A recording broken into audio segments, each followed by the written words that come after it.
साहेब बंदगी सतनाम जी। सब सुख दाता राम है,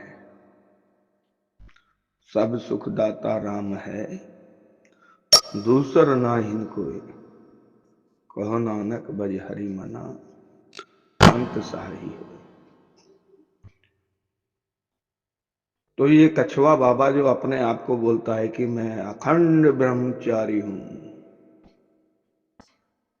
इस दुनिया के अंदर अखंड ब्रह्मचारी सभी है।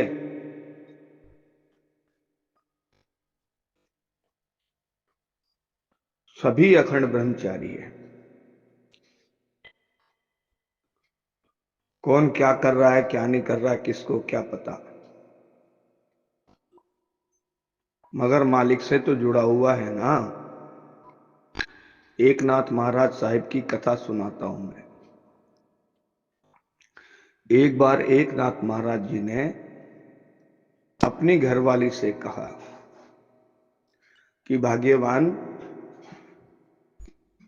नदी के उस पार में 4 संत बैठे हुए हैं और आप एक काम कीजिए, उनके लिए खाना बनाइए और ले जा करके उनको खिला के आइए, संतों को खाना खिला के आइए।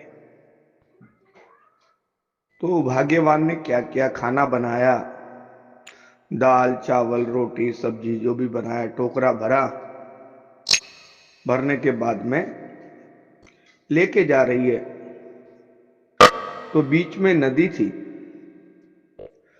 अब नदी फुल बह रही थी तो पार करके कैसे जाए नदी को, नदी को पार नहीं कर सकती है ना। तो वापस आती है वहां से और एकनाथ महाराज जी से कहती है कि महाराज, नदी तो फुल बह रही है और मैं उस नदी को पार कैसे करूं। तो बोले एक काम कर, उस नदी को बोल कि मेरा मर्द अगर अखंड ब्रह्मचारी है तो मुझे रास्ता दे दे। तो औरत कहने लगती है, हाँ ये तेरा बच्चा नहीं है, मैं तेरी घरवाली नहीं हूं और तू अपने आप को अखंड ब्रह्मचारी कह रहा है। अरे भाग्यवान, आपको क्या करना है, आप जाइए और उससे कहिए कि मेरा मर्द अगर अखंड ब्रह्मचारी है तो मुझे नदी में से रास्ता दीजिए। तो गुस्से में आकर कहती है, ठीक है मैं जाकर के कहती हूं उससे। और नदी के पास आती है और नदी को कहती है कि अगर मेरा मर्द अखंड ब्रह्मचारी है तो मुझे रास्ता दे दे उधर जाने के लिए। अब नदी दो तरफ से रुक जाती है और ये बीच में से निकल करके उन संतों के पास जाती है। संतों को बोलती है, महाराज पहलो प्रसाद ग्रहण करो, बोलती है। चरणों में नमन करती है और महाराजों को खाना खिलाती है। महाराज लोग मस्त भरपेट खाना खाते हैं।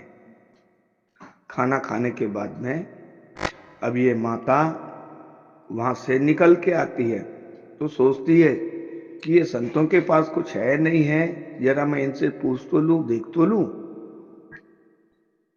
तो महाराजों को बोलती है, महाराज मेरे मर्द ने एक मंत्र दिया था वो मैं भूल गई और नदी फुल बह रही है, तो आप भी मुझे कुछ ऐसा मंत्र दीजिए ताकि नदी दोनों तरफ रुक जाए और मैं बीच में से निकल जाऊं। तो संतों ने कहा, माता जी जाकर के नदी को बोलो कि अगर हमने अन्न का एक दाना भी नहीं खाया, संतों ने अन्न का एक दाना भी नहीं खाया, तो हमें रास्ता दे दे। अब ये वहां पुकारती है कि महाराज ये क्या है, मैं अभी तो टोकरा भर के लाई थी, ये आप पूरा खा गए और कुछ भी नहीं बचाया इसमें से। तो संत लोग कहते हैं, भाई माता आपको क्या करना है, आप नदी से जाकर के कहो ना, आपको रास्ता मिल गया तो ना। तो ये बिचारी गुस्से के अंदर लाल होकर के आती है और कहती है कि मेरा मर्द बोलता है कि मैं खंड ब्रह्मचारी हूं, और ये संत तो टोकरा भर के खाना खा गए और बोलते हैं कि अन्न का एक दाना भी नहीं खाया। अब बोलते बोलते नदी के पास आ जाती है और नदी को कहती है कि हे नदी देवी, अगर संतों ने अन्न का एक दाना भी नहीं खाया तो मुझे रास्ता दे दे। नदी फिर दोनों तरफ रुक जाती है और बीच में से निकल जाती है। घर पे आने के बाद में अपने मर्द के सामने, एकनाथ महाराज जी के सामने टोकरा बर्तन फेंकती है। बोले तुम सब लोग मूर्ख बनाते हो, तू कहता है कि मैं अखंड ब्रह्मचारी हूं, ये तेरा बच्चा नहीं है, मैं तेरी घरवाली नहीं हूं। और वो संत लोग टोकरा भर खाना खा गए और बोल रहे हैं कि हमने अन्न का एक दाना भी नहीं खाया, तुम सब ढोंगी हो। बोले तो एकनाथ महाराज जी को गुस्सा नहीं आता था, मगर उस दिन एक डंडा ले लेता है, घरवाली को 2 और 4 पेल देता है, गांड पे डंडे लगा देता है। लगाने के बाद में घरवाली डर जाती है। अब घरवाली को बोलता है एकनाथ महाराज जी, चल जल्दी, ये खाना पड़ा हुआ है, ये खाना खा। एक निवाला खाएगी तो एक डंडा पड़ेगा, 2 खाएगी तो दूसरा डंडा पड़ेगा, तीसरा निवाला खाएगी तो तीसरा डंडा पड़ेगा, और चौथा निवाला खाए तो 4 डंडे पड़ेंगे। तो अब डर करके बैठ जाती है, बैठ करके और ये सर डंडा उसके सर के ऊपर लगा के रख देता है।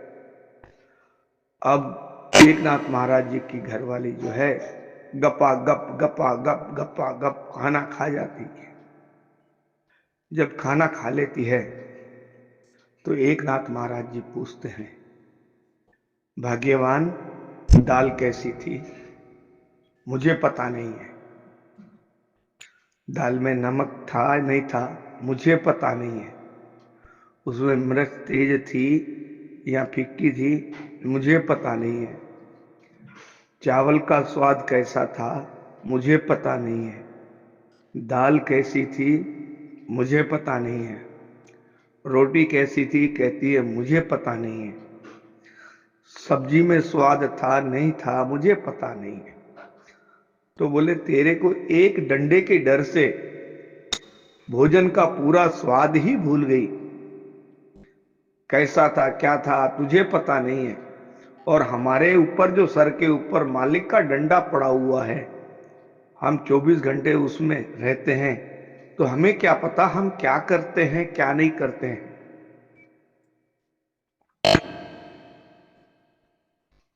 हमें इसका कोई पता नहीं है, हम मालिक के खौफ में हम क्या करते हैं हमें ही पता नहीं है। तो जितने भी संत थे शादीशुदा थे मगर अखंड ब्रह्मचारी थे। आजकल के वैसा लोग दिखावा नहीं करते कि मैं अखंड ब्रह्मचारी हूं, मैंने शादी नहीं की और बाहर तो मुंह मारता हूं मगर घर में नहीं लाता हूं। तो ऐसे संतों की भी कमी नहीं है दुनिया के अंदर। अब देख लो, कछुआ बाबा को ही देख लो, कहता है कि मैं अखंड ब्रह्मचारी हूं।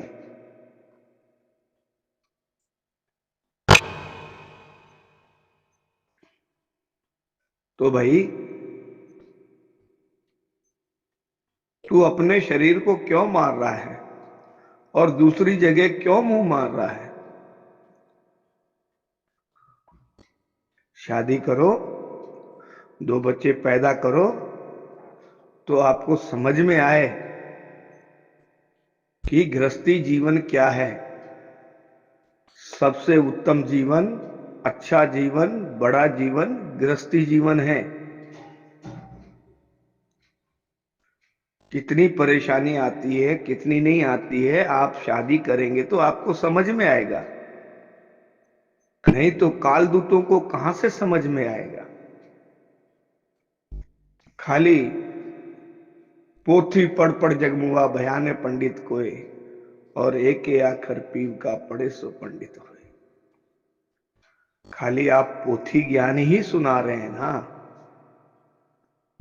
सत्य तो आपके पास है नहीं। अगर सत्य होता था तो श्री गुरु नानक देव जी ने जैसे भाई लालो के ऊपर हाथ रख दिया था और उसको ज्ञान हो गया था। श्री गुरु गोविंद सिंह जी ने औरंगजेब को जाफरनामा लिखा तो पलंग से उठा नहीं वो, और थोड़े दिनों में मर गया।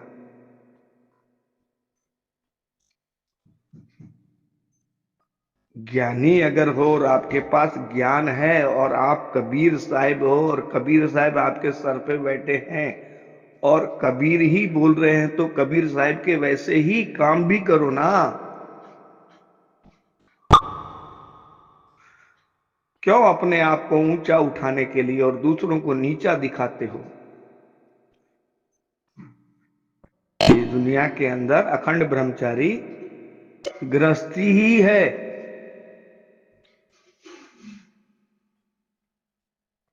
बच्चों का दर्द, बीवी का दर्द, माँ बाप का दर्द, भाइयों का दर्द, पड़ोसियों का दर्द, गांव का दर्द,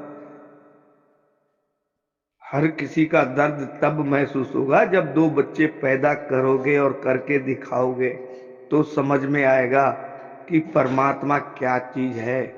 इसलिए तो कहा है ना, सब घट मेरा साइया सुनी सेज ना कोई, और बलहारी वा घट की जिस घट प्रगट हुए।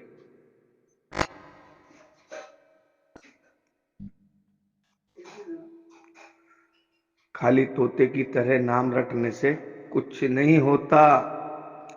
और आप लगे हैं रामपाल महाराज जी के पीछे। रामपाल महाराज जी साहब तो जेल के अंदर है, कबीर साहिब को भी नहीं छोड़ा लोगों ने।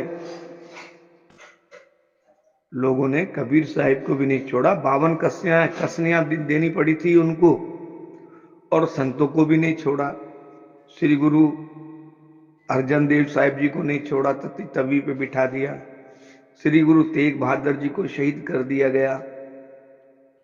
श्री गुरु गोविंद सिंह जी को इतना सताया कि 2 बेटे उसकी लड़ाई में मर गए, 2 को जिंदा दीवारों में चिनवा दिया गया।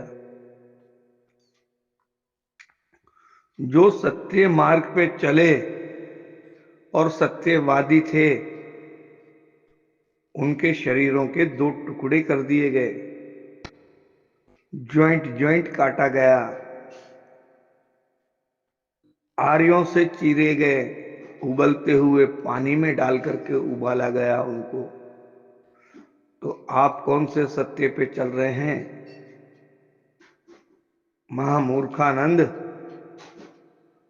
आप लोग सत्य से अभी कोसों दूर है। सत्य आपके पास नजीक फटक भी नहीं रहा है। बस सिर ऊपर ठाडा गुरु सूरा, नानक ताके कारज पूरा। वाणी भी संतों की उठाते हैं, आत्मदेव पूजिए गुरु के सहज सुभाई। वाणी भी गुरुओं की उठाते हो और फिर गुरुओं को ही डरपोक बताते हो। अरे शर्म आनी चाहिए, चुल्लू भर पानी में डूब मरो। साहेब बंदगी सतनाम से।